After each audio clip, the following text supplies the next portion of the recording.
कहा गया है कला अवतार, अंश अवतार, अंश अंश अवतार, ये इसका क्या भेद है? क्योंकि भागवत जी में 24 अवतारों की चर्चा है, तो इसमें अंश अवतार हैं, अंश अंश अवतार हैं, कला अवतार हैं, गुणावतार हैं, अर्चावतार हैं, आवेशा अवतार हैं। ये अलग अलग प्रकार क्यों? परमात्मा तो एक ही जैसे आए, अलग अलग क्यों? इसलिए अलग अलग है कि प्रसिद्धि परवश, भक्तों के प्रेम परवश जैसे भी शरीर की आवश्यकता होती है वो वैसा ही शरीर धारण करते हैं, और जहां जितनी पावर की आवश्यकता होती है उतनी पावर, उतनी कला वो प्रकट कर देते हैं। इसलिए भगवान के अवतारों में कला का तारतम्य कम अधिक पाया जाता है सारे पूर्ण अवतार, बस अपनी कला को जहां जितनी आवश्यकता उतनी प्रकट करते हैं। राम जी ने 12 कला प्रकट की, कृष्ण ने 16 कला, जबकि राम भी 16 कला हैं। यहाँ तक कि नरसिंह अवतार, वराह अवतार, 52 अवतार, ये इन अवतारों में भगवान पूर्ण 16 कला ही अवतार होते हैं, लेकिन उन्होंने प्रकट अपनी कलाएं नहीं की। जितने की समय, जिस समय जितनी कलाओं की आवश्यकता होती है जिस अवतार में, उतने ही वो कला प्रकट करते हैं, पूरी नहीं। जैसे हम 50 किलो का वजन उठा सकते हैं, इतनी हमें कला है, जोश है, लेकिन जब 1 किलो का वेट उठाना होगा तब हम 50 किलो की कला, 50 किलो का शक्ति प्रकट नहीं करेंगे, क्योंकि 1 किलो उठाना है, इसलिए आराम से उठा देंगे, पूरा जोर नहीं लगाएंगे।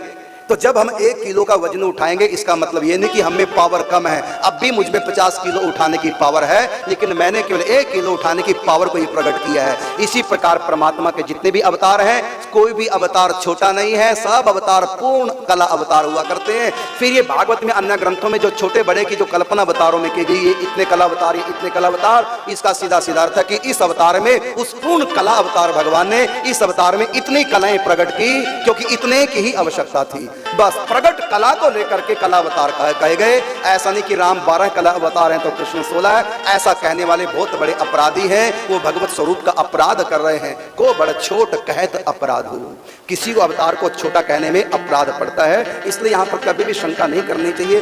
फिर भी मैं कला के बारे में आप लोगों को बताना चाहूंगा, ये कला अवतार क्या है। कला का सीधा सीधा मतलब इंग्लिश में कहेंगे तो आर्ट हो जाता है। कला का अर्थ योग्यता भी है। योग्यता को जब हम प्रकट करते हैं तो कला कहलाती है, जब हमारे भीतर होती है तो योग्यता कहलाती है, शक्ति पावर कहलाती है। हमारे भीतर यदि कोई आर्ट कला है तो उसको क्या कहेंगे? पावर। और जब हम प्रकट करेंगे उस पावर को, उसको कहेंगे कला। जैसे मैं इस समय बोल रहा हूं, ये बोलने की कला है, मैं गा रहा हूं तो गाने की कला है। तो जब मैं गा नहीं रहा हूं, कला तब भी होती है लेकिन वो प्रकट नहीं होती, उसको कहेंगे शक्ति या योग्यता।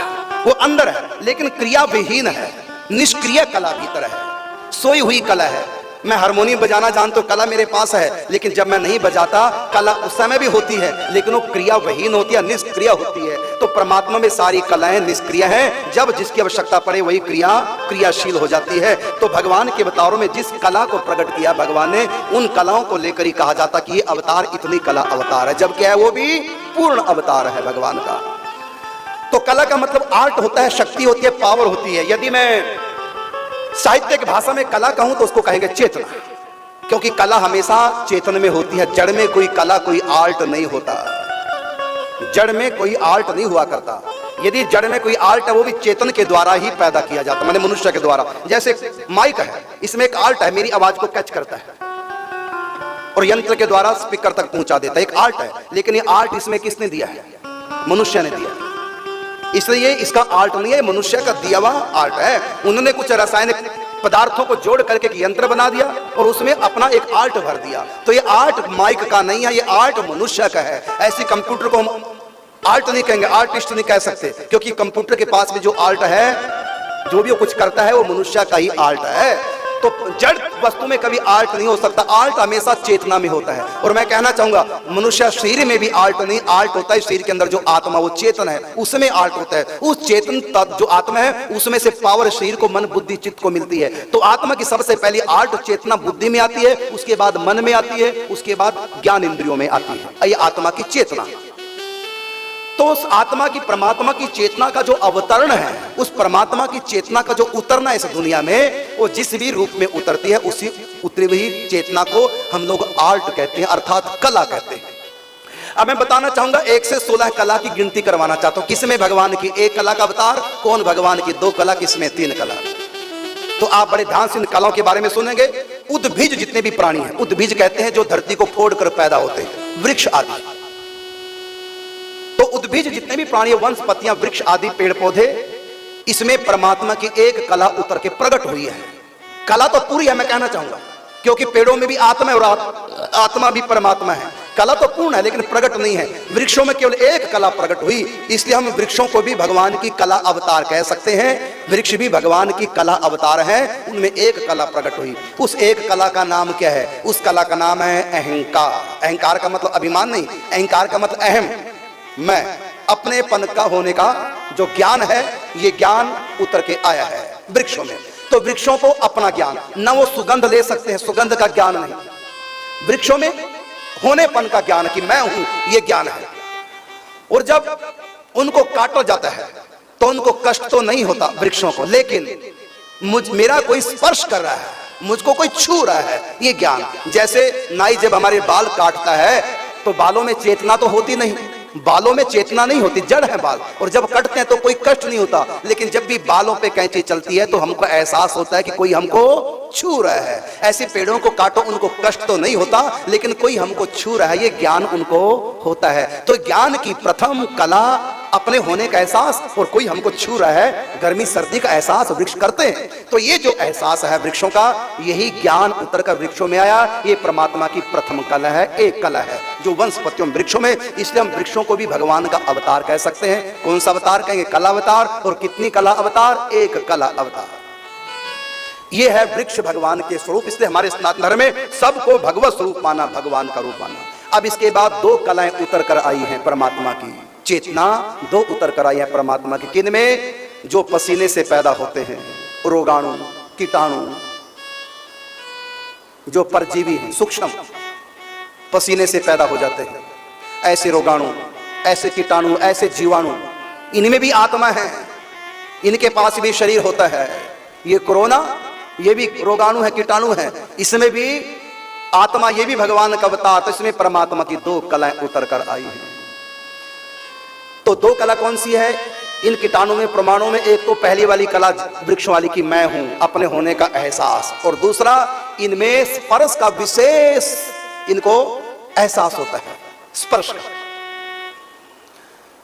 तो वृक्षों में स्पर्श का एहसास होता, लेकिन दुख सुख का एहसास स्पर्श के लिए वृक्ष को काट दिया जाए दुख नहीं होता, लेकिन कोई हमको छू रहा है, ये ज्ञान होता है। लेकिन इन जीवाणुओं को यदि कोई काटे मारे तो इनको दर्द महसूस होता है, तो दुख का इनको ज्ञान होने लग जाता है जीवाणुओं को। इसलिए इनमें दो कला उतर कर आई और बुद्धि थोड़ा विकसित हुई है इनकी, इसलिए दो कला अवतार है। इसके बाद अंडज प्राणी, जो अंडे से पैदा होते हैं, उनको अंडज प्राणी कहते हैं। ये भगवान की इनमें तीन कला। अंडे से मतलब पक्षी आदि, जलचर, कछुआ आदि, सरीसृप जानवर, सर्प आदि। अंडे से जो जीव पैदा होते हैं उनके भीतर तीन कला है। तो तीन कला कौन कौन सी?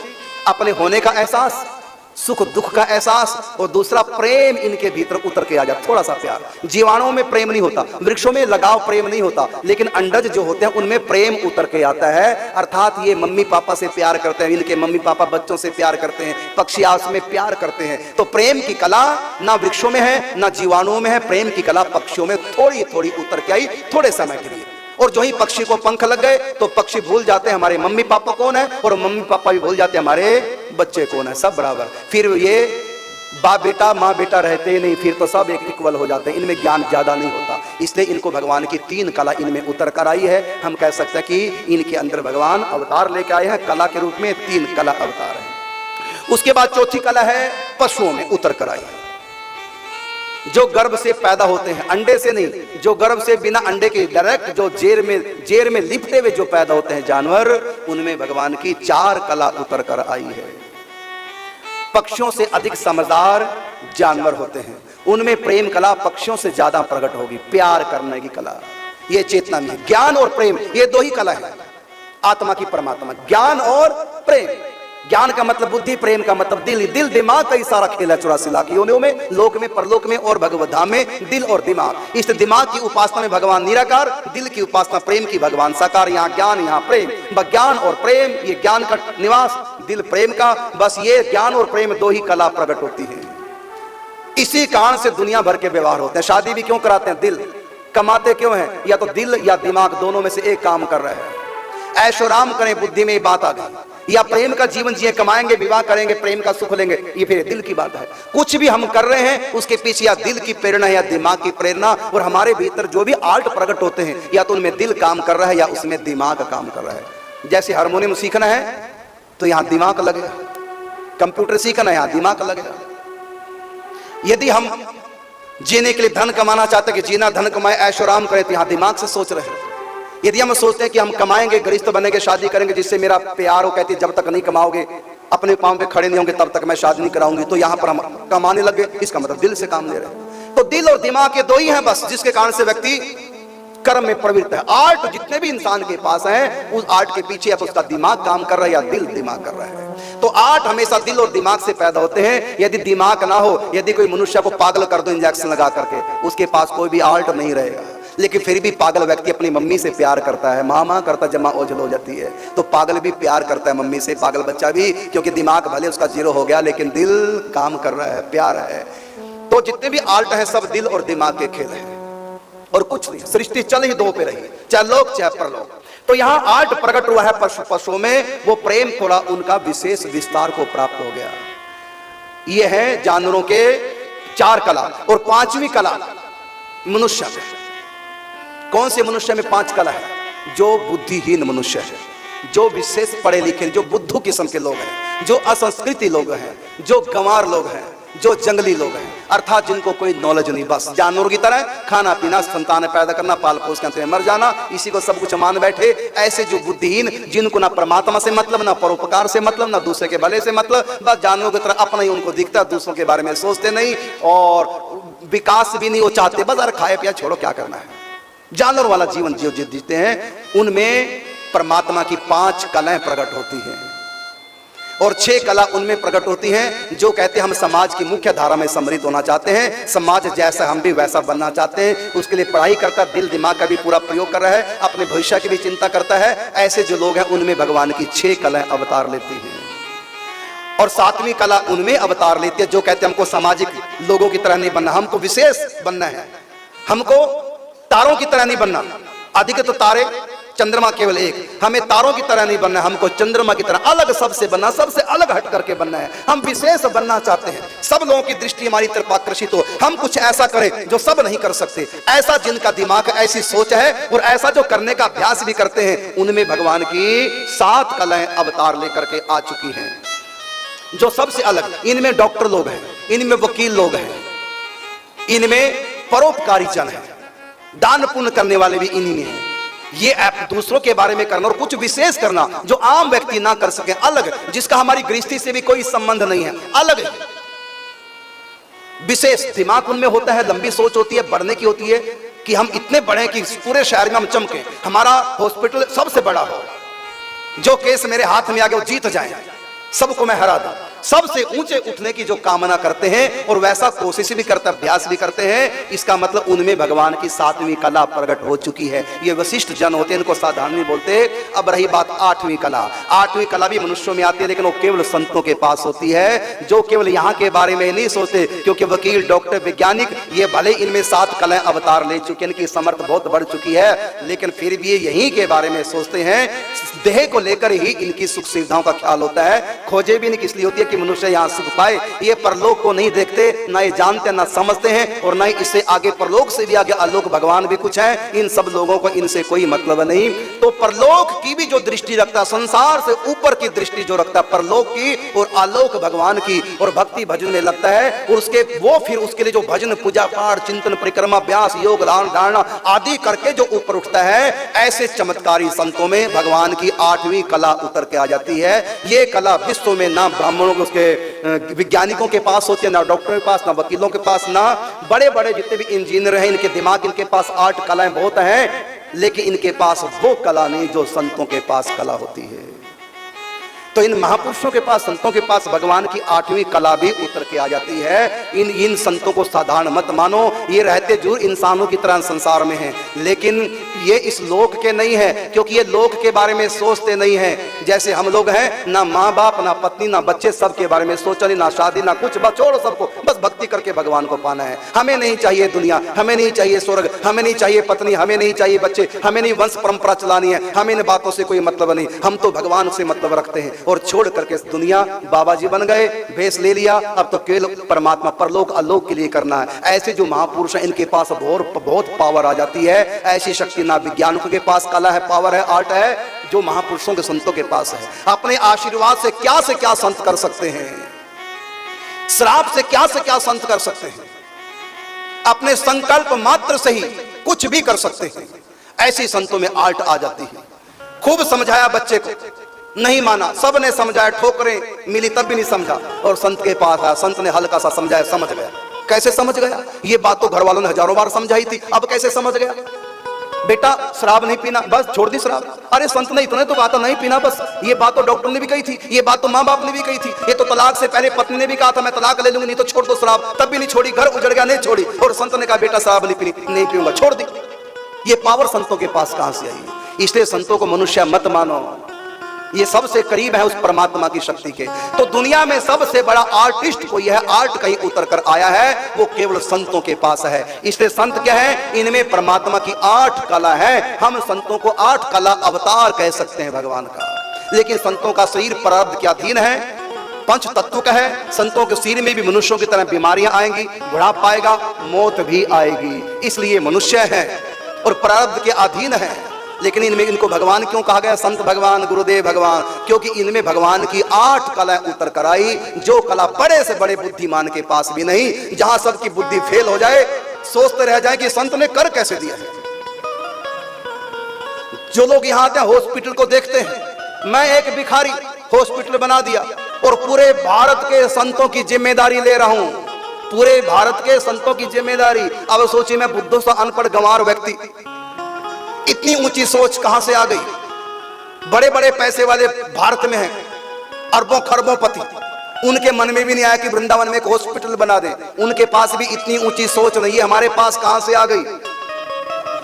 इसलिए 8 कला अवतार इसलिए संतों को कहा जाता है, वो सोच रखते हैं सबके उद्धार की कामना। और संसारी लोग अपने माता पिता तक के उद्धार की कामना नहीं कर सकते, अपनी पत्नी तक का ध्यान नहीं रख सकते, पति तक का ध्यान नहीं रख सकते। लड़ाइयां झगड़े क्या क्या होता है। और संतों को देखो, पूरे विश्व के हित का चिंतन करते हैं। घर में लड़ाइयां क्यों हो रही हैं? पति पत्नी में, बाप बेटा में, भाई भाई में, सब स्वार्थ में अंधे हैं, दूसरे के बारे में कोई नहीं सोचता है। लेकिन संत सारी सृष्टि का उद्धार हो, सर्वे भवन्तु सुखिना सर्वे संतु निरामया। ये 8 संतों के पास क्यों आया? क्योंकि उस परमात्मा से जुड़ चुके हैं, ये उस परमात्मा की कार्य कर रहे हैं। ये हॉस्पिटल किसका कार्य है? ये भगवान कर रहे हैं अपने संतों के लिए, और वो कला भगवान ने मुझको दे दी। ये कुटिया बना रहे हैं, भगवान बना रहे हैं अपने संतों के लिए, वो आर्ट भगवान ने मुझको दे दिया, ये दिमाग में मेरे भर दिया कि संतों की सेवा कर। तो ये जो बातें हैं भगवान की, ये संतों के भीतर ही आ सकती हैं, संसारी लोगों के भीतर नहीं आ सकती। लेकिन फिर भी जो संतों का थोड़ा थोड़ा सहयोग करता रहता है, उसके ऊपर भी भगवान की वही कृपा बरसती है। इसलिए आप सब लोग इस संत कॉलोनी में, जो संतों के लिए कॉलोनी बन रही है और जो हॉस्पिटल बन रहा है, सभी लोग सहयोग करें। तो ये 8 कला संतों के पास है।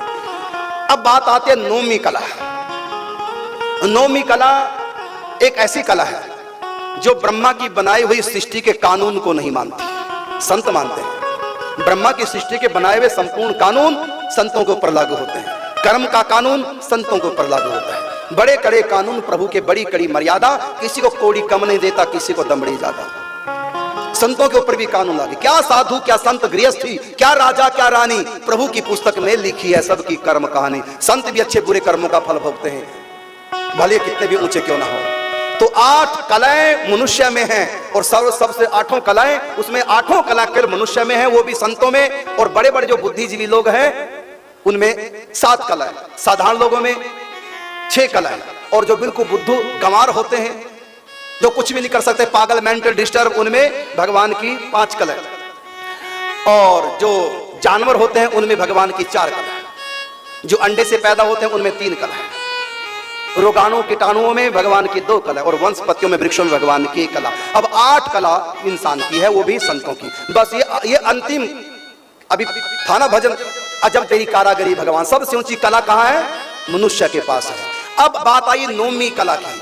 9वीं कला परमात्मा की संतों में उतर कर नहीं आ सकती, किसी में उतर कर नहीं आ सकती, क्योंकि 9वीं कला पंच तत्वों के शरीर में आ तो सकती है, लेकिन पंच तत्वों का सिर टिक नहीं पाएगा। 27 दिन में ही मौत आ जाएगी सिर की, वो पावर मनुष्य का सिर झेल नहीं सकता।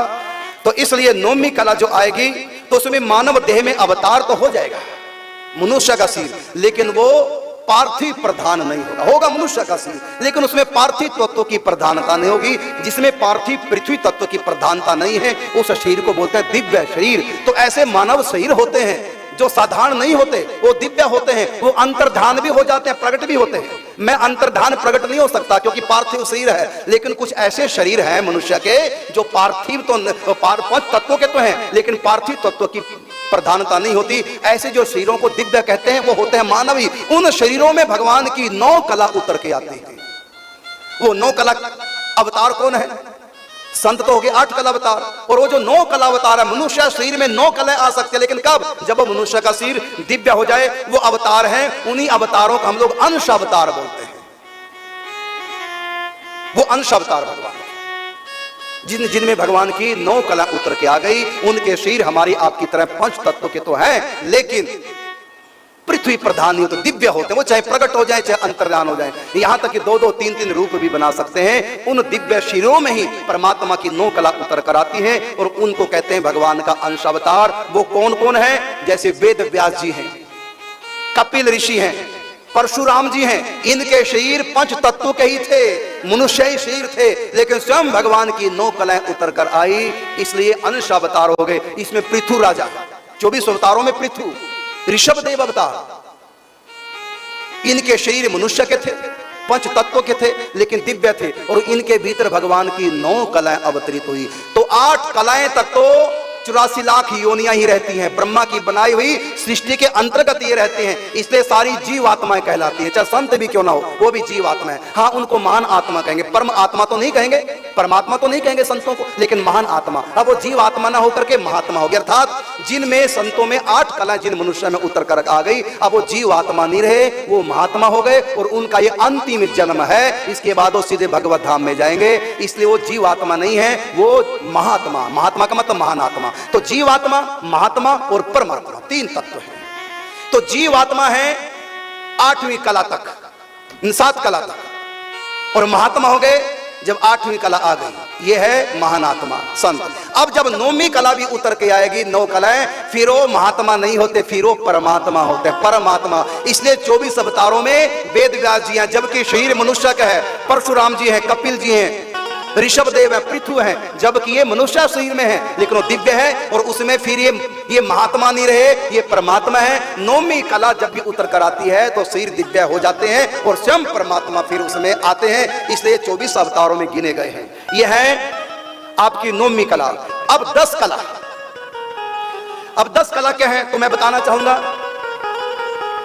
ये जो पहले वाली 9 कला है, इनका जन्म हमेशा माता पिता से होता है, आम इंसान की तरह प्रकट होते हैं। शरीर भी पार्थिव होते हैं, कपिल ऋषि आदि का, वेद व्यास, पृथु, ऋषभदेव, परशुराम दिव्य है लेकिन है पार्थिव, और ये माता पिता से ही, संगम से ही पैदा होते हैं। लेकिन अब जब 10वीं कला की बात आई है, 10वीं कला जब परमात्मा आते हैं 10वीं कला लेकर, और स्वयं उनको आना पड़ता है, फिर वो पार्थिव शरीरों में अवतरित नहीं हो सकती। वो भगवान अवतार इन पार्थिव शरीरों में नहीं हो सकता, उसमें स्वयं ही भगवान शरीर बनते हैं, परमात्मा स्वयं ही शरीर बनते हैं। ऐसे 24 अवतारों में 10 अवतार ऐसे हैं जिनको हम लोग 10 अवतार बोलते हैं। 24 अवतार, फिर 10 अवतार, फिर 2 अवतार। 24 अवतारों में तो भागवत आप सुनते रहते हैं, 10 अवतारों में कच्छप, नरसिंह आदि, कुरुम आदि, ये 10 अवतारों में है। तो 10 जो अवतार भगवान के हैं, इनमें भगवान के शरीर पार्थिव नहीं होते, स्वयं भगवान शरीर बनते हैं। उसमें 10 कला लेकर के स्वयं परमात्मा स्वयं प्रकट होते हैं, उनका शरीर भी भगवान होता है, उसमें पंच तत्व नहीं होते, देह देही का भाव नहीं रहता। वो कौन कौन से अवतार हैं?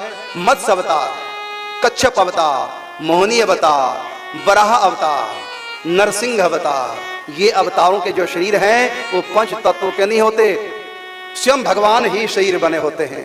आत्मा भी स्वयं है, शरीर भी स्वयं है, इनमें देह और देही का भाव नहीं रहता। ये 10 कलाएं उतर के 10 और 11 कला, इनमें 10 कला भी हैं और 11 कला भी हैं। और एक और बात इनकी है, चाहे तो ये माता पिता से भी जन्म ले सकते हैं, 10 कला अवतार वाले, और चाहे तो डायरेक्ट पैदा भी हो सकते हैं। जैसे मोहिनी अवतार बिना माँ बाप के, कच्छप अवतार, मत्स्य अवतार, नरसिंह अवतार, कोई माँ बाप नहीं, और 52 अवतार कश्यप, अदिति, माँ बाप। ये जो भगवान के साक्षात अवतार प्रकट होते हैं 10 या 11 कला के, इसमें गर्भ से जन्म ले सकते हैं और चाहे तो न ले, उनकी इच्छा है, डायरेक्ट भी प्रकट हो सकते हैं। ये भगवान के 10 और 11 कला अवतार हैं। अब 12 से 16 कला की बात करता हूं। तो 12 कला अवतार एक ही है, वह है भगवान राम, और 16 कला अवतार एक है, वह है श्री कृष्ण। अब जब 10 कलाएं भगवान की उतर कर आती हैं, भगवान गर्भ से जन्म लेते ही नहीं है। न राम ने गर्भ से जन्म लिया, न कृष्ण ने गर्भ से जन्म लिया। इनके सिर पंच तत्व के होते नहीं और ये स्वयं प्रकट होते हैं। लेकिन नर लीला जब करते हैं तो माता पिता से प्रकट हो रहे हैं, ऐसा केवल योग माया के द्वारा भाषित होता है। गर्भ में केवल उनकी अपनी शक्ति से, अपने आर्ट से वो गर्भ को फुला के रखते हैं और लगता है कि भगवान है भीतर, लेकिन भगवान उस समय गर्भ के बंधन में नहीं होते। इसलिए कहा भय प्रगट कृपाला दीन दयाला कौशल्या हितकारी। यदि गर्भ से राम और कृष्ण पैदा होते तो नंगे होते, छोटे से बच्चे होते, लेकिन जब गर्भ से श्री कृष्ण प्रकट होते हैं, 4 हाथ थे, वस्त्र पहने थे और चारों हाथों में शंख चक्र गदा पद्म धारण किए थे। बताइए, श्रृंगार करके बच्चा जन्म ले सकता है क्या? क्या कपड़े पहन के बच्चा जन्म लेगा गर्भ से? क्या गर्भ के अंदर कपड़े पहन रखे थे? अरे अंदर तो केवल भगवान की योग माया का चमत्कार था। ये तो प्रकट होते हैं भाई, प्रकट कृपाला दीन दयाला कौशल्या महतारी, जो कौशल्या हितकारी। तो भगवान तो राम और कृष्ण प्रकट होते हैं और अंतर्ध्यान होते हैं। और यहाँ भगवान राम के रूप में 12 कलाएं प्रकट की और कृष्ण के रूप में उन्होंने अपनी सारी कलाएं प्रकट कर दी। तो मैं बताना चाहूंगा कि जो ये कला है भगवान की 9 से लेकर के 16 तक, इसमें छोटे बड़े की कल्पना नहीं करनी, स्वयं भगवान आते हैं। 9 कला से 16 कला तक जितने भी अवतार हैं, स्वयं भगवान आते हैं। इसलिए इनमें छोटे बड़े की कल्पना नहीं। बस कला का भेद किससे है? प्रकट से है कि कौन कितनी कला प्रकट करता है। राम भी 16 कला प्रकट कर सकते हैं, लेकिन राम अवतार में आवश्यकता नहीं, क्योंकि मर्यादा की स्थापना करने के लिए आए थे। इससे मर्यादा न टूटे, भगवान ने, राम ने 4 कलाएं प्रकट नहीं की, जबकि 4 कला। नरसिंह भगवान भी बंसी बजा सकते हैं, नरसिंह भगवान भी रास कर सकते हैं, लेकिन इसलिए प्रकट नहीं हुआ, तो केवल दुष्ट को मारने के लिए प्रकट हुए थे, इसलिए उनको सारी कलाएं दिखाने की आवश्यकता नहीं। जबकि नरसिंह भगवान भी 16 ही कला के हैं। तो जितने भी 9 कला से 16 कला के जितने भी अवतार करना आते हैं, चाहे अंशावतार, आवेशावतार, ये सब के सब पूर्ण ब्रह्म परमात्मा होते हैं। इनमें छोटे बड़े की कल्पना करना दोष है। ये जो शास्त्र में छोटे बड़े की कल्पना की, वो भगवान को लेकर छोटा बड़ा नहीं बताया, कला को लेकर के, कि राम जी ने 12 कलाएं प्रकट की और भगवान श्री कृष्ण ने 16 कला को प्रकट किया है। बाकी सब अवतार इक्वल हैं, कोई बड़े छोटे की कल्पना नहीं करनी चाहिए। तो इस प्रकार ये मैंने अवतारों के बारे में थोड़ा दिग्दर्शन कराया। जो भागवत जी के अवतार हैं, तो इसमें कला अवतार, अंश अवतार, अंश अवतार, आस आवेश अवतार, ऐसे अर्चा अवतार भी होते हैं। मूर्ति के रूप में भी, पत्थर के रूप में भी भगवान का अवतार होता है, जिसको हम अर्चा अवतार कहते हैं। मूर्ति के रूप में भगवान अवतार लेते हैं, जैसे वृंदावन के बांके बिहारी राधा रमन लाल, बरसाने में राधा रानी, गोवर्धन में गिरिराज जी, ये पत्थर के रूप में, श्री विग्रह के रूप में स्वयं भगवान अवतार लेकर आते हैं। लेकिन इस अवतार में भगवान मूर्ति का रूप धारण करते हैं, चाहे वो शिला हो, चाहे वो धातु की हो।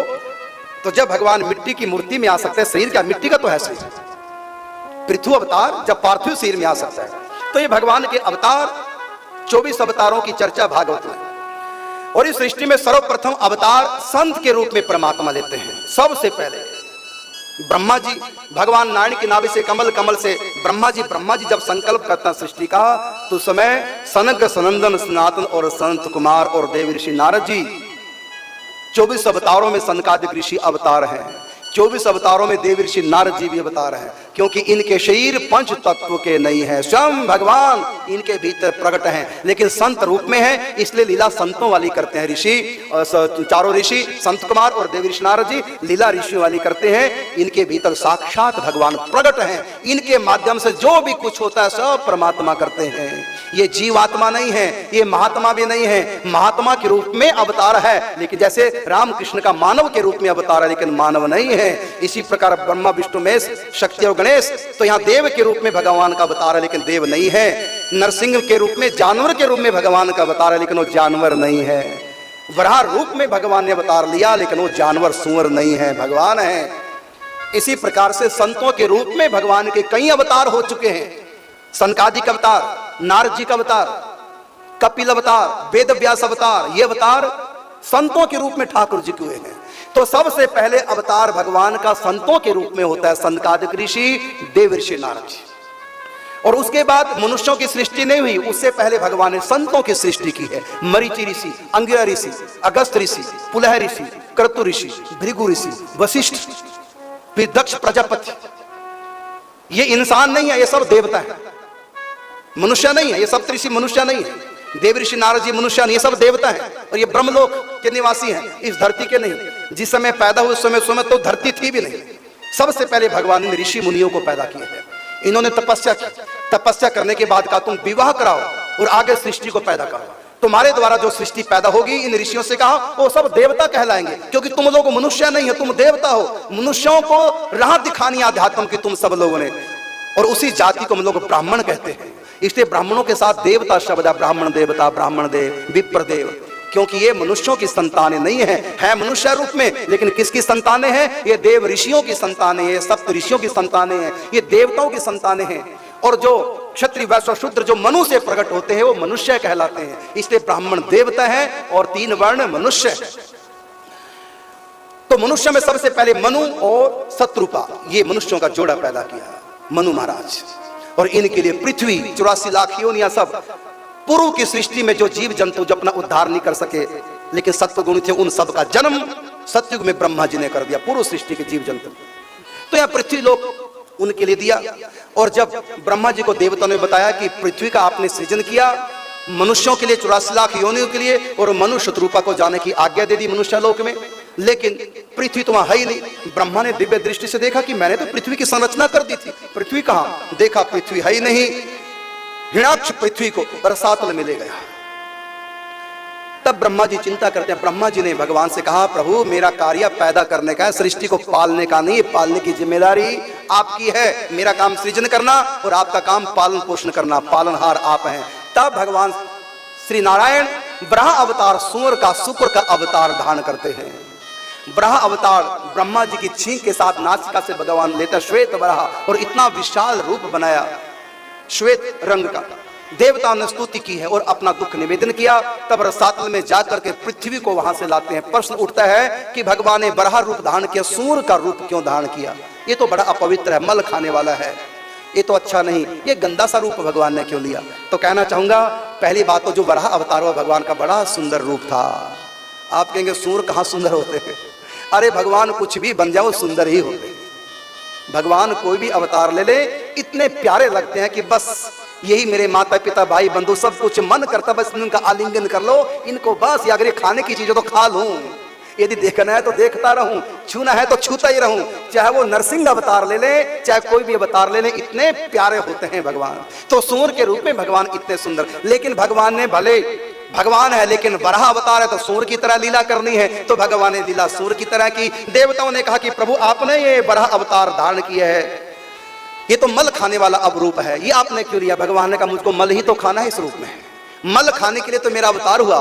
पृथ्वी मैली हो चुकी है, हिरण्यकश्यप ने उसको मैला कर दिया है, अपवित्र कर दिया है, इसलिए मैं उसकी मैल को चाटूंगा, पवित्र कर दूंगा। जैसे गाय अपने नवजात शिशु बछड़े को उसकी मैल को चाट करके स्वच्छ कर देती है, ऐसी मैं पृथ्वी की मैल को चाट करके उसको रहने लायक बनाऊंगा और ये गंदगी चाटना ये सूर का काम है, इसलिए मैं वराह सूर का रूप धारण करता हूं। और पृथ्वी को जाकर के भगवान ने उसको निर्मल किया और अपने दाढ़ों पर ला करके, और जब आ रहे थे रास्ते में हिरण्याक्ष मिलता है, परस्पर द्वंद्व युद्ध होता है, अंत में भगवान हिरण्याक्ष का वध करके और पृथ्वी का विस्तार कर देते हैं। और जो सर्वत्र जल ही जल था उसको भगवान से मेट करके, जितना उसका अनुपात जिसे सृष्टि चले वैसा भगवान ने विधान बना दिया और पृथ्वी को स्थापित कर दिया। यहाँ पृथ्वी और वराह भगवान की परस्पर कुछ चर्चा होती है, प्रश्नोत्तरी कार्यक्रम होता है। वो सारे प्रश्नोत्तरी कार्यक्रम वराह पुराण में है, वो भी देखने वाला। उसमें पृथ्वी अनेक प्रश्न करती है। एक प्रश्न मैं कहना चाहूंगा, उस समय पृथ्वी ने एक प्रश्न किया वराह भगवान से, प्रभु जो जीवन भर आपका भजन चिंतन करते हैं लेकिन मृत्यु के समय किसी कारण से आपका नाम नहीं ले सके, अंतिम समय आपका नाम नहीं ले सके, उनकी क्या गति होगी? तो वराह भगवान ने कहा, पृथ्वी देव से देवी जो हर समय मेरा नाम जप करते हैं, यदि वो बीमारी के कारण से किसी कारण से मूर्छावस्था को प्राप्त हो जाए या गले में बलगम आने से मेरा नाम नहीं जप सके, तो मैं स्वयं उनकी जीभ पर बैठ करके नारायण नारायण कहने लग जाता हूं, उनके खाते में जमा कर देता हूं कि मृत्यु के समय नाम लिया, उनको मुक्त कर देता हूं। ऐसे बहुत से प्रश्न पृथ्वी देवी करते हैं, वराह भगवान को उत्तर देते हैं। वो सब प्रश्नोत्तरी कार्यक्रम वो वराह पुराण में, हमारे 18 पुराणों में एक वराह पुराण उप पुराण है, उसमें वराह भगवान के ये उत्तर हैं, वो जरूर अवश्य पढ़ने चाहिए।